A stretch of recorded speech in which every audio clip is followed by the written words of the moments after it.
You are listening to The Real Ethereal with Laura Boone, where spirituality meets reality.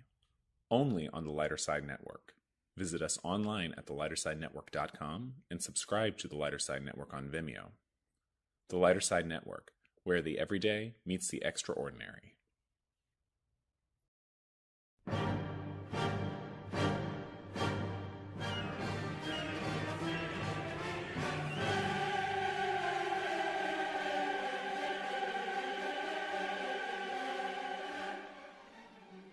Hi everybody, it's Laura Boone here with The Real Ethereal Show, and I'm really excited about today's show.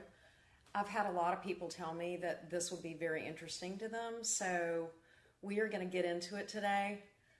We're doing Donald Trump's chart. So could not be more excited about doing this. Just so you know, this is not going to be a Trump bashing session, and it's not going to be a Trump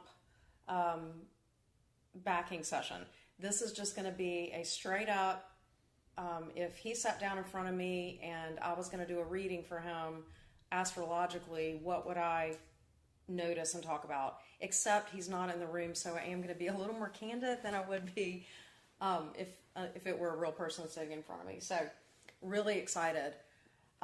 So the first thing we're going to do today, I'm going to be working on the chart here, and hopefully you can see it really well on the screen.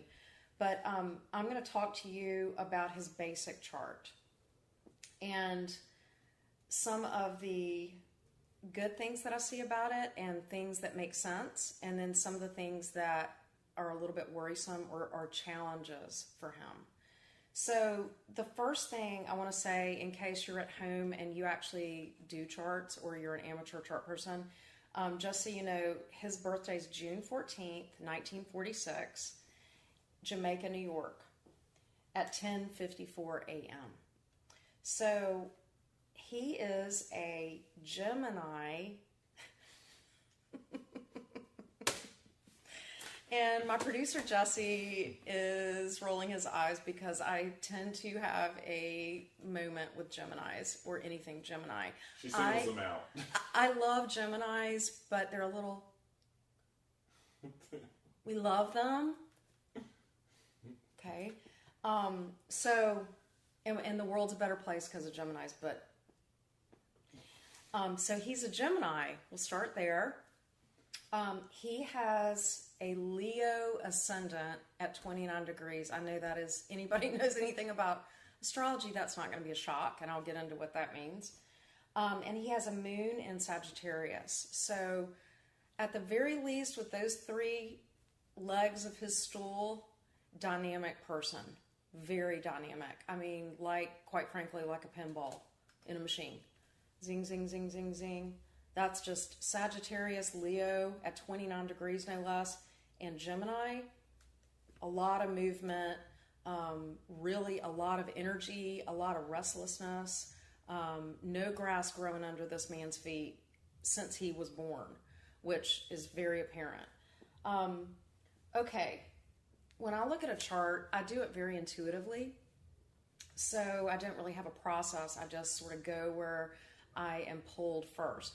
And when I first looked at Donald Trump's chart, the first thing that jumped right out at me was this right here.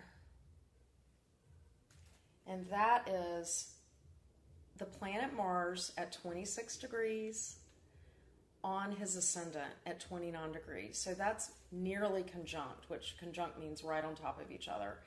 And your ascendant, as we talked about before, is your first impression. It's how you get out into the world, or how you don't get out into the world, depending on what your ascendant is. Oh my gosh. So Leos, big personalities. They want attention. They want notoriety. They want fame. That's what we know Leos are about, right? So add Mars to that ascendant. What's Mars about?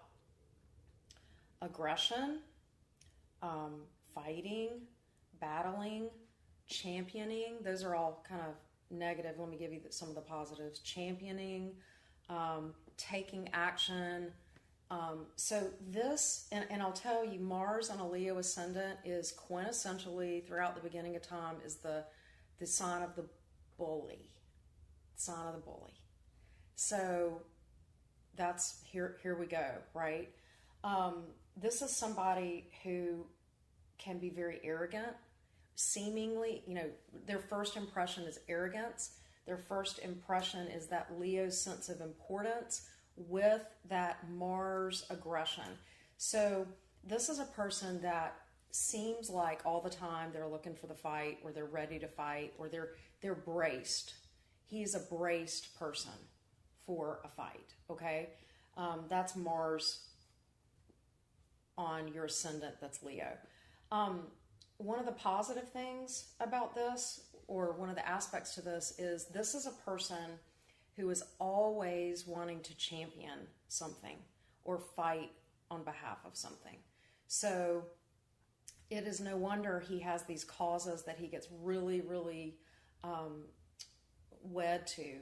And it's probably why a lot of people voted for him too, because, he is championing America. That's what he's decided, at least on the surface as his ascendant, that's what he's championing. But he is going to be a person that even if things are calm and there's no adversity, he will find it or try to stir the pot to create it, because it's his ascendant. He is in fight mode. He literally came out of the womb in fight mode. Okay? So that's interesting. Let's move on to his sun. So where is his sun? It is in his 10th house. And my gosh, anybody who knows anything about astrology, wow, right? That's another layer to just the sign is in Gemini, which is dynamic and moving, but then put that in the 10th house. And, I'm going to talk about houses in later shows. We're going to do whole shows on houses and what they mean. But the 10th house, that's the sign of leadership. That's the sign of a podium or a platform. So anybody with their sun in the 10th house is going to be given a platform in their life. It is written, as they say. So it is no wonder this man was destined for fame. He was destined to have a voice that people are going to listen to, whether you like him or not. You listen to him. You can't help, but you can't turn away. People hear him. And he also, his motivation in his life, which wherever your sun is in your chart, whatever house it's in, your motivation is defined by that house. So the cusp of the 10th house, which is really important to know, is in Taurus. So what that means is stubborn. A stubborn view of how he's going to get there. So very driven, very stubborn about how he achieves his notoriety or fame or success, how he gets to his platform, which is the 10th house. It's your podium. I look at the 10th house as a podium. It's your career too. It's your public career. So everything that he's about, right, his sun is his public career, which is really, I find to be interesting. And there's no way that this person with a Mars on a Leo ascendant and a sun in the 10th house was not going to be running something or behind a podium or a camera. So he is true to his nature here. Another interesting piece of this chart is he has Uranus on his sun, conjunct his sun, 17 degrees, and his sun is 22 degrees Gemini. So he's a very unusual person. He is a person that is interested in the world.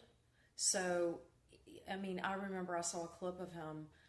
Wow, he might have been in his early 30s when he was just starting to get fame for real estate in New York, and he was on Oprah, and he was talking about how he might run for president one day. He was in his early 30s, but he was already on TV. He was already, being on every show, and, so it's somebody, again, that's unusual. A lot of his, Let's talk about his appearance for a minute too, because his chart really speaks to his appearance. Anybody with a Leo ascendant has hair that you can't look away from. I don't make this up, you guys. This is like hundreds of years of astrology. If you have a Leo ascendant, you have an unusual, you have big hair, you have unusual hair. So I think that's really interesting.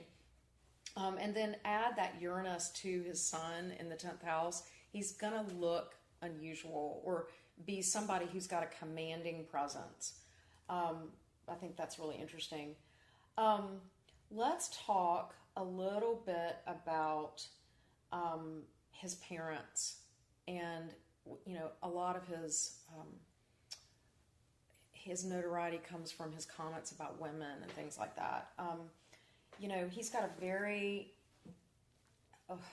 very strong impression that he was given as a young child about men and women together. His sun opposes his moon in the 4th house. First of all, just a moon in the 4th house speaks to you, opposing a sun in the 10th house really speaks to being under the thumb of your family, or your family being and pleasing your family and having fame for your family name is really, really important to a person like that. And just the fact that he's labeled everything Trump, and also he's very close with his family, and he keeps his family close to him. That's very much indicated by his moon in the 4th house, and his opposing the sun. The other thing interesting about his moon is that it's in Sagittarius. It's in the 4th house, but it's in Sagittarius. So what does that say? He's a homebody. He is a homebody. But how do you add Sagittarius to that, right? Because Sagittarians got to keep moving. So somebody with a moon in Sagittarius is going to travel a lot, but they would most like to be home. So therefore, they would probably have homes in different places. I love the fact that he has hotels everywhere. That makes all the sense in the world, that he has a moon in the 4th house in Sagittarius. So he has homes everywhere, and he wants to be home. So that's his most comfort. That's his comfort zone, is to be home. So he'll have, okay, so let's get back to his parents. And his relationships with women and how he views women. First of all, he would have had a very domineering father, with that sun in the 10th house and Taurus on that cusp. And the relationship between his mother and his father, and I have not read a thing about him, so I don't know what the reality is with this, but I will tell you, reading his chart, there was a lot of control over the mother.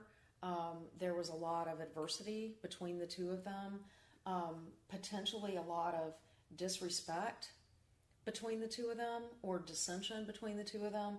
And what I found interesting is that his moon trines his ascendant in that Mars. So I would bet a lot of money that he was raised, A, seeing abusive behavior from his father to his mother, and B, really, really feeling like he needs to defend her. So he probably was in a mode where he defended his mother a lot, and by the way, would have been really close to his mother at times. And I don't know what his relationship is with her, but he would have had some affinity for his mother, whether she was absent or not. Does that make sense? Yeah, he would have had an affinity for her. So, confusing? Is that confusing? It confuses me to even try to explain it to you guys. In other words, there's a home body sense and a family, a really strong sense of family, because that moon's in the 4th house and Taurus is on that ascendant. And there's a defender personality, a very aggressive defender personality that trines that moon. So he was the one that defended his mother. And at the same time, he grew up watching a man control his wife. Okay. So it's not easy. It's confusing. So I want to talk about his sun for a minute. Let's get back to Gemini. in the 10th house. Gemini in the 10th house. So here we have somebody who is destined to lead. Who's a Gemini. So what does that say? With a Leo ascendant.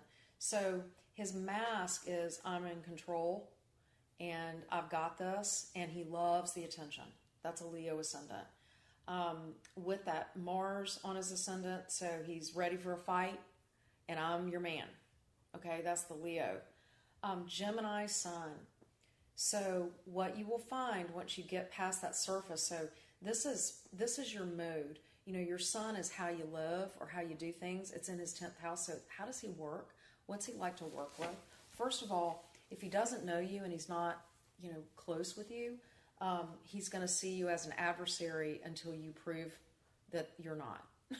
So instead of innocent until proven guilty, when he meets somebody, they're guilty of being an adversary until they prove him wrong. But once they get past that front part of him, the Gemini kicks in, which is very not deeply convicted about really. In other words, he likes to have a cause, but he won't necessarily be very deeply convicted about some of these ideas that he's working with, unless he feels like it's about defending something, i.e. America, his family, his businesses. That he will not waver from, because that's his Taurus with that Mars. But when it comes to many other ideas, he may say one thing one day and do something another day, because it's that Gemini thing. He can be swayed. That's what's really interesting here. So he also can play different roles. He can put on different masks. That's a Geminian trait. Geminis, and it's no wonder he was in TV, you guys, because Geminis, and my gosh, a Gemini in the 10th house, they're actors. You know, they're great performers. They really, really are. They can change personas on a dime and not even know they're doing it. They're very mercurial is the word for a Gemini, especially in the 10th house. So he's really good at being in front of people. It's going to feel very comfortable to him. In fact, more comfortable than many other places for him. One of my biggest concerns, I'm just going to tell you, one of the biggest red flags that I saw in this chart is Mercury, which is right here. Let me use my highlighter. Mercury in his 11th house squaring almost to the degree, which means it's really strong, Neptune in his 2nd house, right here. Wow. What does that tell us? Well, Mercury is how you communicate. And when it squares Neptune, it's deception. Neptune is the confusing planet. It also rules creativity. It's the fog machine. A lot of times when you have Neptune conjunct a personal planet, there could be deception, either self-deception or deception in another way. But so here it's squaring Mercury, which is all about what you say, what you communicate. So guys, I really, really am being objective here, and anybody who sat in front of me doing a reading, I would talk to them about this right here. And I would say, are you really truthful to those around you? It is, and do you speak clearly? That's another thing. This could be a person that when they talk, people can't understand really what the meat of what they're saying is. And I know he's been accused of that. But then, guys, what kicks in is his sun in Gemini. He's a performer. So he knows the sound bites, and he can really, really do well, and he can be a great communicator. But here makes me question a lot of what he is saying because of this Neptune. So the next thing I really want to talk about here in his chart is his 2nd house, which is loaded up here. Let me do orange. Loaded up here, and the two main planets in his second house are Neptune and Jupiter, which I know we talked about the deception, but the other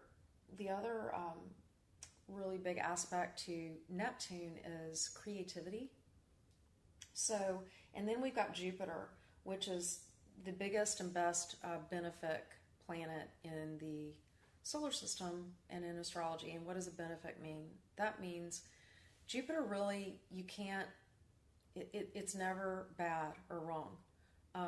Jupiter never brings us adversity. Jupiter only, that's where our blessing is in a chart, right? So Jupiter in someone's second house is essentially being born as a baby with the money faucet turned on. Money, assets. So here's a person who was born with money, but also for the rest of their life is just going to be able to attract money. Like the faucet just keeps flowing, okay? What I find interesting is that Neptune with Jupiter in a second house can, you can lose a lot of money too with that aspect, those two together. So, you know, I know he's had a lot of failed ventures, but at the end of the day, he'll always get back up and make more money. He will never not have money. So this is a really fortunate placement for anybody.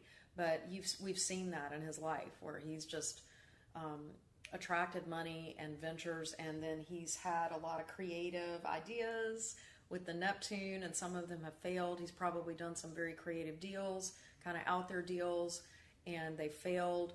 But so he's very creative with his assets, but he will always end up on his feet financially. So to recap Donald Trump's chart personally, as a person, I think it's safe to say he's an extremely dynamic person who has a lot going on. He's always going to have money. He's very combative, according to that Mars on his ascendant. He's a born leader. He's a Gemini, though, y'all. Don't forget that. He's a Gemini. God bless the Geminis.